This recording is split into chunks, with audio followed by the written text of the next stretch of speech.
શાંતિ ભવનનું આમંત્રણ. સુરત શહેર પોતાની ચમકતી ટેક્સટાઇલ ઇન્ડસ્ટ્રી અને વ્યસ્ત જીવનશૈલી માટે જાણીતું છે, પરંતુ આધુનિકતાની આ ચાદર નીચે અનેક રહસ્યો અને જૂની વાતો દબાયેલી છે. ધ્રુવ એક યુવાન અને મહત્વાકાંક્ષી લેખક આવા જ રહસ્યોમાં રસ ધરાવતો હતો. તેની કલમ હંમેશા ભયાનક અને અજાણી દુનિયાની વાતોને કાગળ પર ઉતારવા માટે તત્પર રહેતી. એક દિવસ ધ્રુવને તેના એક મિત્ર દ્વારા સુરતના એક જૂના મકાન વિશે જાણવા મળ્યું. શાંતિ ભવન કહેવાય છે. આ મકાન ઘણા વર્ષોથી ખાલી પડ્યું હતું અને તેની સાથે અનેક અશુભ વાતો જોડાયેલી હતી. સ્થાનિક લોકો ત્યાં રાત્રે જવાનું ટાળતા હતા અને એવી અફવાઓ ફેલાયેલી હતી કે મકાનમાં કોઈ દુષ્ટ આત્માનો વાસ છે. ધ્રુવનું મન આ વાત સાંભળીને ઉત્તેજનાથી ભરાઈ ગયું. તેને લાગ્યું કે આ તેના માટે એક નવી વાર્તાનો સ્ત્રોત બની શકે છે. તેણે તરત જ પોતાની મિત્ર કાવ્યાને આ વિશે વાત કરી. કાવ્યા એક સ્થાનિક અખબારમાં પત્રકાર હતી અને તે હંમેશા તથ્યની શોધમાં રહેતી. શરૂઆતમાં કાવ્યાએ આવી વાતોને માત્ર અંધશ્રદ્ધા ગણાવી, પરંતુ ધ્રુવના આગ્રહથી તે તેની સાથે શાંતિ ભવનની મુલાકાત લેવા તૈયાર થઈ ગઈ. ધ્રુવે રમેશભાઈનો સંપર્ક કર્યો, જે શાંતિ ભવનના મૂળ માલિકના દીકરા હતા અને હાલમાં મકાનની દેખરેખ રાખતા હતા. ઘણા આગ્રહ પછી રમેશભાઈ તેઓને મકાન બતાવવા માટે રાજી થયા, પણ તેમણે સ્પષ્ટ ચેતવણી આપી કે સાંજ પછી ત્યાં રોકાવું સલામત નથી. એક બપોરે ધ્રુવ, કાવ્યા અને રમેશભાઈ શાંતિ ભવન પહોંચ્યા. શહેરના એક શાંત અને થોડા સુમસાન વિસ્તારમાં આવેલું આ મકાન ખરેખર ભવ્ય હતું, પણ તેની ભવ્યતા પણ હવે ત્યજી દેવાયેલા હોવાનો પડછાયો હતો. આસપાસ ઘાસ ઉગી ગયું હતું અને મકાનની દિવાલો પર ભેજના ડાઘા દેખાતા હતા. દરવાજો લાકડાનો જૂનો અને ભારે હતો, જે ઘણા સમયથી ખોલવામાં ન આવ્યો હતો તેમ લાગતું હતું. રમેશભાઈએ ભારે અને દરવાજો ખોલ્યો. અંદર ઘોર અંધારું હતું અને ધૂળની એક જાડી ચાદર બધે ફેલાયેલી હતી. હવા ભારે અને ભેજવાળી હતી, જેમાં જૂના લાકડા અને બંધિયાર ગંધ આવતી હતી. મારા પિતાજી વિશ્વાસ રાવે આ મકાન લગભગ 100 વર્ષ પહેલા બંધાવ્યું હતું, રમેશભાઈએ ધીમા અવાજે કહ્યું. તેઓ એક મોટા વેપારી હતા અને સુરતમાં તેમનો સારો કારોબાર હતો, પણ તેમના જીવનના છેલ્લા વર્ષોમાં તેઓ વિચિત્ર બની ગયા હતા. તેમને રસ, ધર્મ અને પૂજા પાઠ છોડીને કાળા જાદુ અને ગુપ્ત વિધિઓમાં વધી ગયો હતો. લોકો કહે છે કે તેમણે આ મકાનમાં એવી ઘણી વસ્તુઓ કરી હતી જે સારી ન હતી. કાવ્યાએ આ વાતને ધ્યાનથી સાંભળી. તેના પ્રતિકાર દિમાગમાં સવાલો ઉઠવા લાગ્યા. ધ્રુવ તો જાણે એક સપનાની દુનિયામાં ખોવાઈ ગયો હતો. તેને લાગી રહ્યું હતું કે આ મકાનની દરેક ધૂળની કણ અને દરેક તૂટેલી ઈંટ કોઈ રહસ્ય છુપાવીને બેઠી છે. તેઓ ધીમે ધીમે મકાનના અંદરના ભાગમાં ફરવા લાગ્યા. વિશાળ હોલ, મોટો રૂમ અને લાંબી પડછાયોઈ જોઈને મકાનની ભવ્યતાનો અંદાજો આવ્યો હતો. પણ હવે બધું ખંડેર જેવું લાગતું હતું. દિવાલો પરથી રંગ ઉખડી ગયો અને ફર્નિચર તૂટી ગયું હતું. એક રૂમમાં તેઓને એક જૂની તિજોરી દેખાઈ. તિજોરી કાટ ખાયેલી ગયેલી હતી અને તેનો દરવાજો સહેજ ખુલ્લો હતો. રમેશભાઈએ જણાવ્યું કે તેમના પિતાના મૃત્યુ પછી તિજોરી ક્યારેય ખોલવામાં આવી નથી. ધ્રુવે ઉત્સુકતાથી તિજોરીની અંદર જોયું, પણ તેમાં માત્ર થોડા જૂના દસ્તાવેજો અને એક ધૂળવાળી ડાયરી સિવાય કશું ન હતું. ધ્રુવે ડાયરી હાથમાં લીધી. તેની ઉપરનું પૂઠું ચામડાનું હતું અને તે ઘણું જૂનું લાગતું હતું. ડાયરીના પાના પીળા પડી ગયા હતા. રમેશભાઈએ કહ્યું કે તેઓએ ક્યારેય આ ડાયરી જોઈ નથી. ધ્રુવે રમેશભાઈની પરવાનગી માંગી અને તે ડાયરીને પોતાના ઘરે લઈ ગયો, એ વિચારીને કદાચ આમાંથી તેને કોઈ નવી વાર્તા માટે સામગ્રી મળી જશે. સાંજ પડવા લાગી હતી અને રમેશભાઈએ તેઓને તરત જ મકાન છોડવા માટે કહ્યું. બહાર નીકળતી વખતે ધ્રુવે એકવાર પાછળ ફરીને શાંતિ ભવન તરફ જોયું. સૂર્યાસ્તના આછા પ્રકાશમાં મકાન વધુ ભયાનક લાગી રહ્યું હતું, જાણે તે કોઈ ઊંડા રહસ્યને પોતાના છુપાવી રહ્યો હોય. ઘરે પહોંચીને ધ્રુવે તરત જ ડાયરી સાફ કરી અને તેના પાના ફેરવવા લાગ્યો.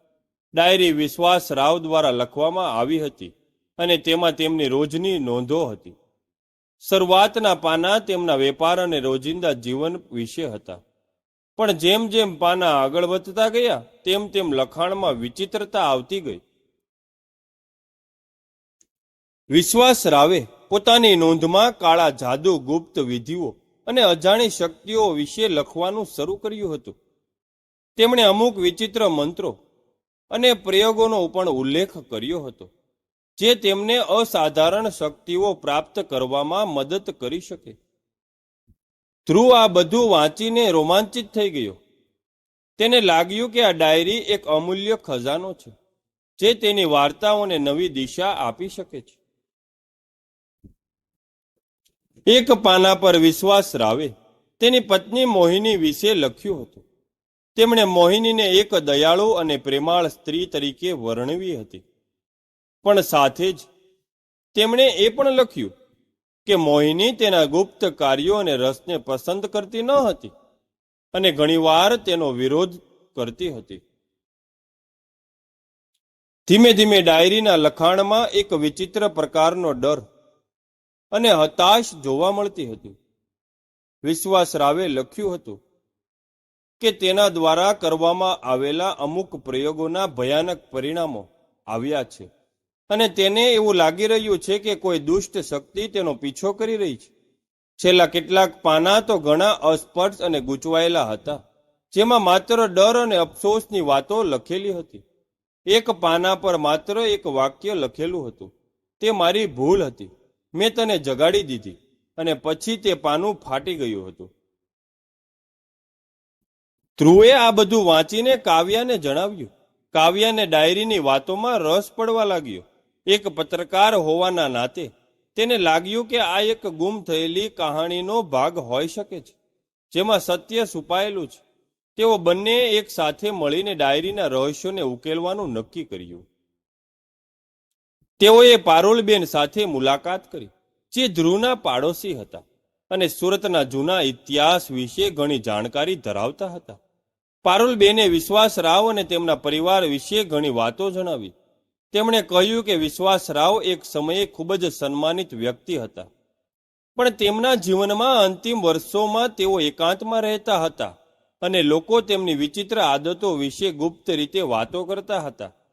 પારુલબેને એ પણ જણાવ્યું કે વિશ્વાસ રાવની પત્ની મોહિનીનું મૃત્યુ રહસ્યમય સંજોગોમાં થયું હતું અને તે વિશે કોઈને ક્યારેય ખબર પડી નહીં કે ખરેખર શું બન્યું હતું. પારુલબેનની વાતો સાંભળીને ધ્રુવ અને કાવ્યાને લાગ્યું કે ડાયરીમાં લખેલી વાતો અને મોહિનીના મૃત્યુ વચ્ચે કોઈ સંબંધ હોઈ શકે છે. તેઓએ નક્કી કર્યું કે તેઓ શાંતિ ભવનમાં ફરીથી જશે અને વધુ તપાસ કરશે. બીજી રાત્રે ધ્રુવ અને કાવ્યા રમેશભાઈના કહ્યા વિના ફરીથી શાંતિ ભવન પહોંચ્યા. તેઓ જાણતા હતા કે રમેશભાઈ તેઓને રાત્રે મકાનમાં રોકાવાની પરવાનગી નહીં આપે. તેમની પાસે ટોર્ચ અને કેમેરા હતા. રાત્રે મકાન વધુ ભયાનક અને સુમસાન લાગી રહ્યું હતું. ચંદ્રના આશા પ્રકાશમાં પડછાયા લાંબા અને વિચિત્ર આકારના દેખાતા હતા. તેઓ પહેલા એ જ રૂમમાં ગયા જ્યાં તેઓને તિજોરી મળી હતી. ધ્રુવે ડાયરી સાથે રાખી હતી. રૂમમાં પહોંચતા જ તેમને ઠંડી હવાના ઝપાટા અનુભવાયા. કાવ્યાએ પોતાના કેમેરાથી આસપાસનું રેકોર્ડિંગ શરૂ કર્યું. અચાનક રૂમમાં એક જૂની ગ્રામોફોન ચાલુ થઈ ગઈ અને તેમાંથી એક દુઃખદ ધૂન સંભળાવવા લાગી. રૂમમાં કોઈ ગ્રામોફોન ન હતી. ધ્રુવ અને કાવ્યા ડરી ગયા અને એકબીજા સાથે જોવા લાગ્યા. સંગીત ધીમે ધીમે તેજ વધતું ગયું અને પછી અચાનક બંધ થઈ ગયું. તેઓ બીજા રૂમમાં ગયા.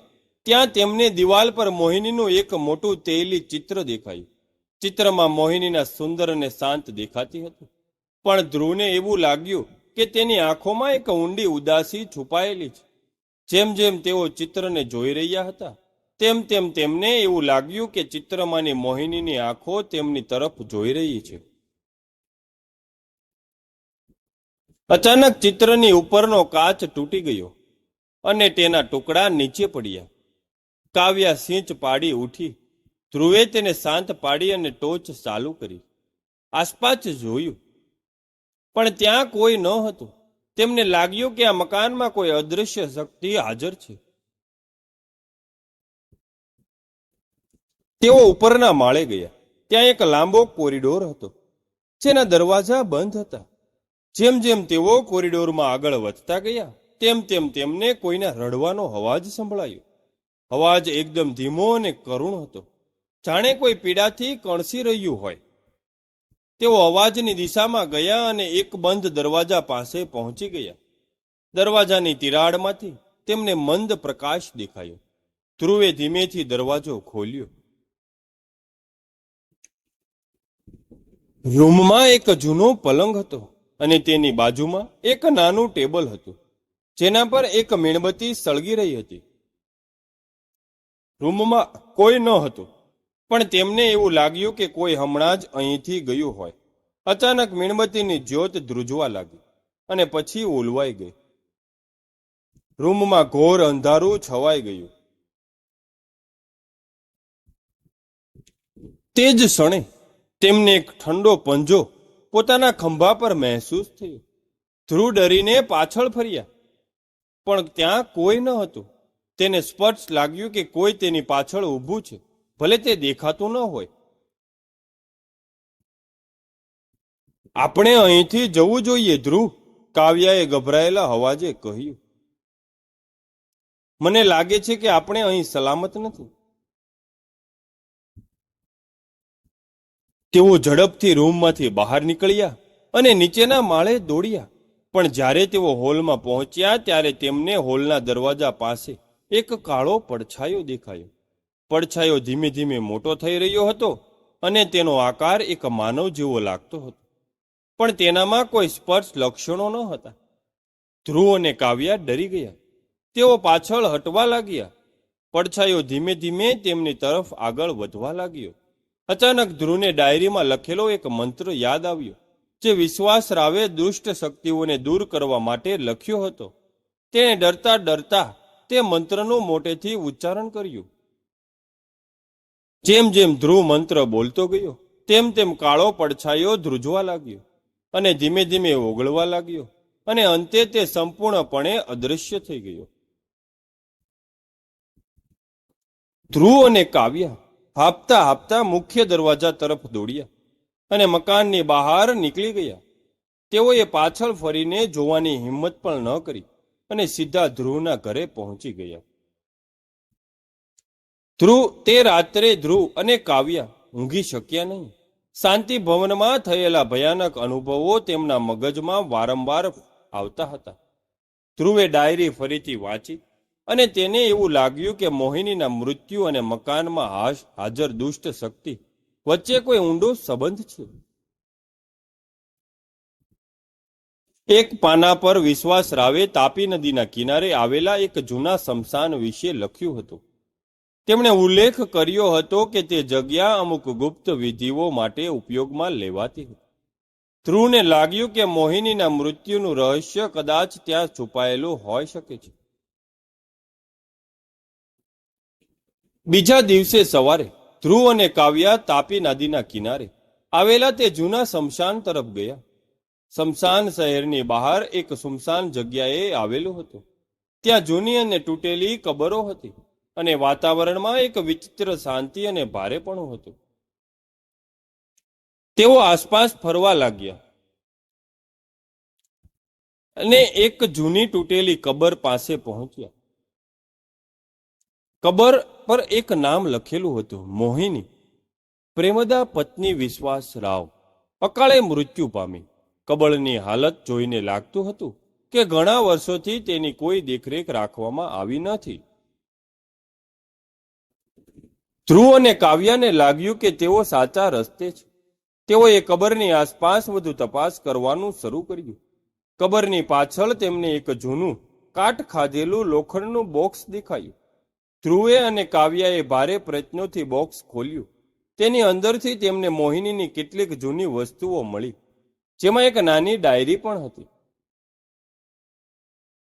મોહિનીની ડાયરી વાંચીને ધ્રુવ અને કાવ્યા સ્તબ્ધ થઈ ગયા. ડાયરીમાં મોહિનીએ વિશ્વાસરાવના કાળા જાદુ અને ગુપ્ત વિધિઓ વિશે લખ્યું હતું.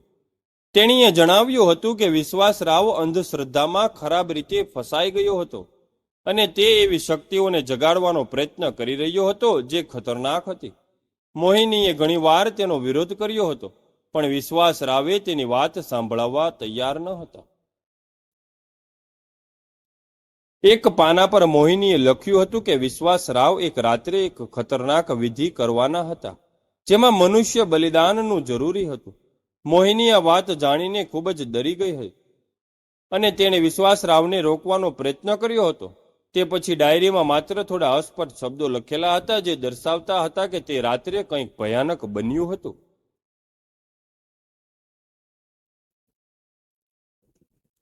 ડાયરીના છેલ્લા પાના પર મોહિનીએ લખ્યું હતું કે તેને ખબર છે કે વિશ્વાસરાવ તેને ક્યારેય જીવવા દેશે નહીં, કારણ કે તે તેના ગુપ્ત કાર્યોની સાક્ષી છે. તેણીએ એ પણ લખ્યું હતું કે તે જો તેનું મૃત્યુ થાય તો તેની આત્મા ક્યારેય વિશ્વાસરાવને શાંતિથી જીવવા નહીં દે. આ ડાયરી વાંચીને ધ્રુવ અને કાવ્યાને સત્યની ખબર પડી ગઈ. વિશ્વાસરાવના કાળા જાદુ અને ખતરનાક વિધિઓના કારણે મોહિનીનું મૃત્યુ થયું હતું અને તેની અશાંત આત્મા શાંતિ ભવનમાં ભટકી રહી હતી, જ્યારે વિશ્વાસરાવનો ચેતાની પડછાયો હજુ પણ ત્યાં હાજર હતો. ધ્રુવ અને કાવ્યાએ નક્કી કર્યું કે તેઓ મોહિનીની આત્માને શાંતિ અપાવશે. તેઓ રમેશભાઈ પાસે ગયા અને તેમને ડાયરીઓ અને શમશાનમાં મળેલી માહિતી વિશે જણાવ્યું. શરૂઆતમાં રમેશભાઈને વિશ્વાસ ન થયો, પણ જ્યારે તેઓએ ડાયરીઓ વાંચી અને મોહિનીની કબર જોઈ, ત્યારે તેમને સત્યની ખાતરી થઈ. રમેશભાઈને પોતાના પિતાના કાર્યો પર ખૂબ જ દુઃખ થયું. તેમને ધ્રુવ અને કાવ્યાની મદદથી મોહિનીની આત્માને શાંતિ માટે એક પૂજાનું આયોજન કર્યું. એક સ્થાનિક પૂજારીને બોલાવીને વિધિ કરવામાં આવી, જેમાં મોહિનીની આત્માને મુક્તિ મળે તે માટે પ્રાર્થના કરવામાં આવી.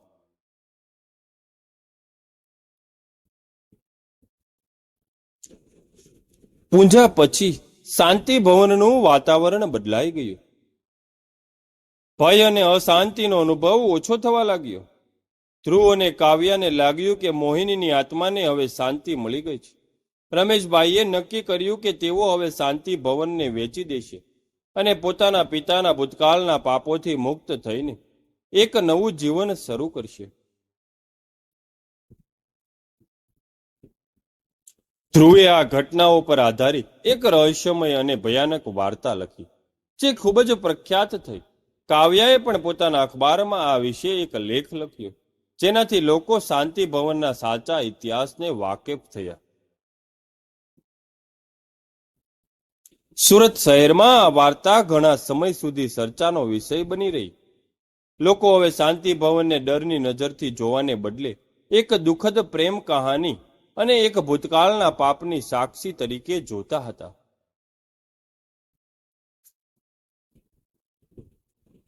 ધ્રુવ અને કાવ્યાએ એકબીજા સાથે મળીને અનેક રહસ્યમય સ્થળોની મુલાકાત લીધી અને અનેક અજાણી વાર્તાઓને દુનિયા સમક્ષ લાવ્યા. તેમની મિત્રતા વધુ ગાઢ બની અને તેમનું સાહસ ચાલુ રહ્યું. અંતે શાંતિ ભવન વેચાઈ ગયું અને ત્યાં એક નવી ઇમારત બની. પણ તે જૂના મકાનની કહાની સુરતના લોકોના દિલમાં હંમેશા જીવંત રહી. મોહિનીની ખોવાયેલી ડાયરી અને વિશ્વાસરાવની શેતાની પડછાયાની વાત ક્યારેય ભૂલાય નહીં. પ્રિય મિત્રો, તમને સ્ટોરી સારી લાગી હોય તો પોતાના મિત્રો સાથે શેર કરજો અને લાઈક કરવાનું ભૂલતા નહીં. અને હા, સબસ્ક્રાઇબ અવશ્ય કરજો.